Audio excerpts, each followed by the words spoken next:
Welcome back to The Wave. I'm Frank Kanshi. In this program, I regularly interview a lot of business leaders and decision makers in business sphere and the economy. And now, additionally, I will give you analysis about Thailand's economy in those figures. Before we dive into U.S. tariff impact to Thailand's economy, we have to talk about number and those green figures here.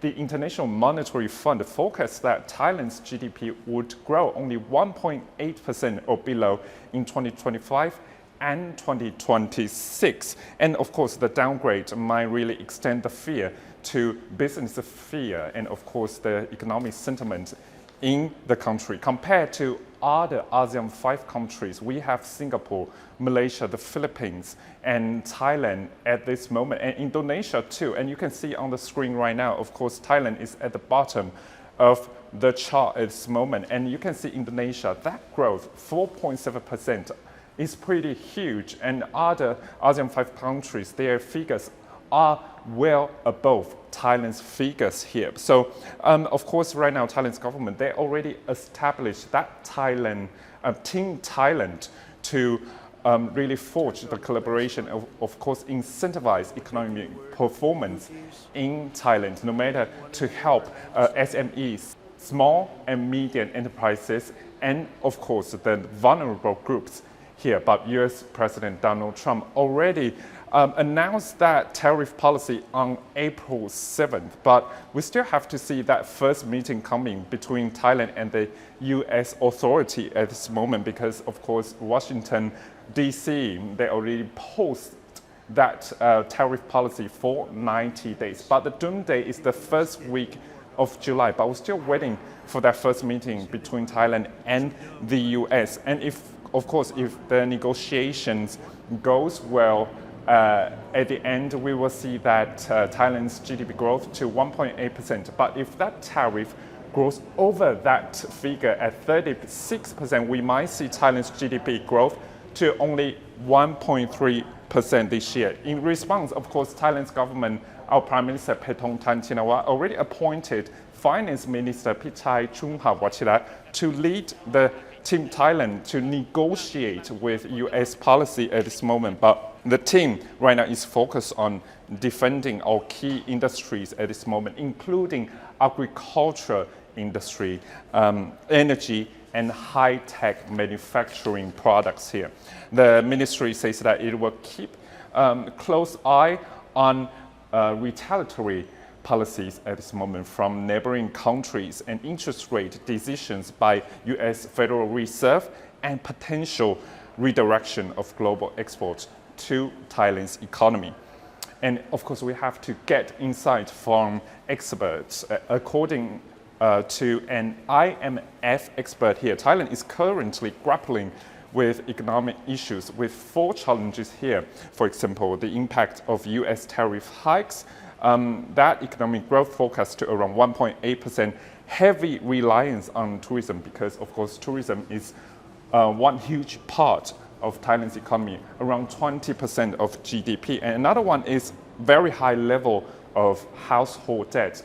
That accounts for 90% of Thailand's GDP at this moment, and structural issues that the government needs to accelerate to solve. To respond to current economic issues in Thailand, the government has pushed for measures that can really solve Thailand's economic performance at this moment. For example, ongoing trade talks with the US, fiscal stimulus, plan tailored to current condition, government spending, export support, and assistance for vulnerable groups. But tailwinds here. Of course, we right now in the major topic in the economy, of course, is still the U.S. tariff policy at this moment. That's the headwind. But the tailwind is that how Thailand can really negotiate to lower the tariff rate on Thailand's made product at the moment. Of course, we see that 10,000 cash hand out to boost the domestic consumption is still on the way, but paused at this moment. But how can government really solve that very high rate of household debt issue here. As what I said, 90% is pretty high. So domestic issue and international global tensions there, how Thailand's government can really accelerate the resolutions for both sides in the country and outside the country is the key. And I just mentioned about tourism. Actually, of course, tourism accounts for around 20% of Thailand's GDP at the moment, but we see some rivalry in the region. Of course, Vietnam and other countries try to keep up to, of course, fight with Thailand in this sector. And maybe Thailand right now, the crown might be taken by Vietnam, and right now Thailand's government and the authority trying to get a lot of budget, around 3.5 billion baht, to help Thailand's tourism industry. The proposed stimulus is aimed at both domestic and overseas market with a particular focus on reviving numbers from China, a key source of visitors. Officials are hoping to match last year's figure of 6.7 million Chinese arrivals. The Ministry of Tourism and Sports, along with the Tourism Authority of Thailand, is preparing to submit the funding request to the cabinet in the coming days. TAT governor pointed to ongoing challenges with the Chinese market, citing safety concerns and negative sentiment on social media.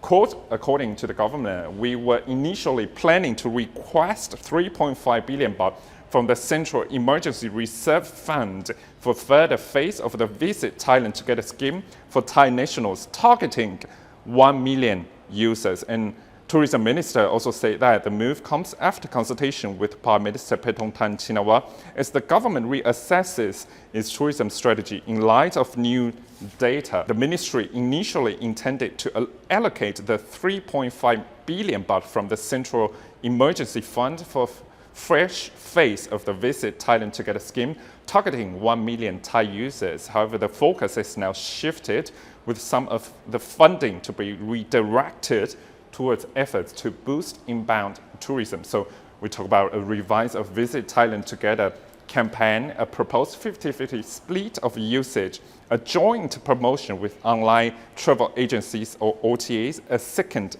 joint promotion, this time with airlines and other tourism sectors. Of course, Thailand's authority right now targeted at 38.5 million of foreign tourists coming to Thailand this year, but we have seen that rivalry with Vietnam, because Vietnam also target at 23 million foreign tourists coming to Thailand this year. But for example, we're taking that data in March this year. Thailand's foreign tourists number this March was at 2.7 million, but Vietnam is already over 2 million. So we can see some rivalry on the ground. No matter we can see Vietnam at this in recent years, the authority of Vietnam trying to push the promotion for the revitalization of tourism industry in the country. And Thailand, of course, right now is trying to push for that. No matter it's the cable car in northern part of Thailand or other promotional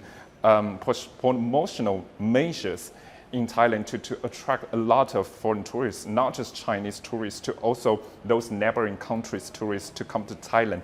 But now we have to see the numbers. Of course, that rivalry and Chinese tourist number declines at this moment too. So we will see how Thailand can really push for that. And another major issue we have to talk about is the Board of Investment. Right now, they try to attract a lot of foreign direct investment this time. And of course, in the first quarter this year, Thailand already attracts a lot of foreign direct investment, and the first ranking is Hong Kong. And right now, the Secretary General of the organization and the authority trying to use the 5-year plan to attract more FDI to Thailand.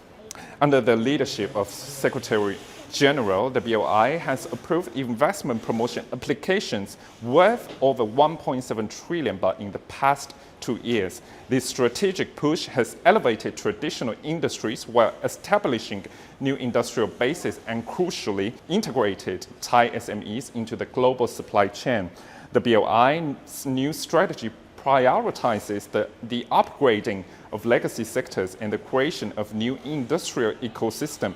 For example, electric vehicle industry, Thailand continues to see strong momentum in EV investment, semiconductor and advanced electronics. Thailand is witnessing a new wave of investment in printed circuit boards and other semiconductor parts, digital industry, future food industry, and renewable energy as mega investment increasingly demand clean electricity sources. The BOI is supporting renewable energy producers and encouraging SMEs to boost energy efficiency through clean energy adoption.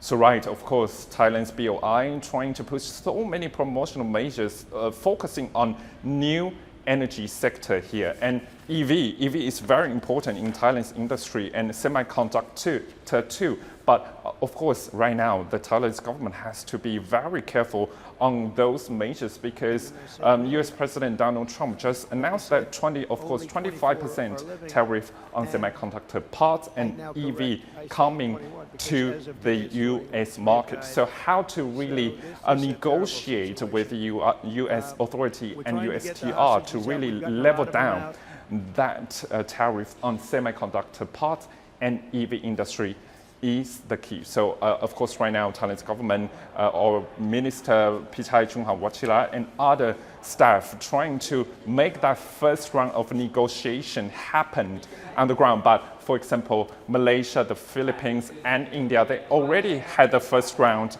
of negotiation at this point.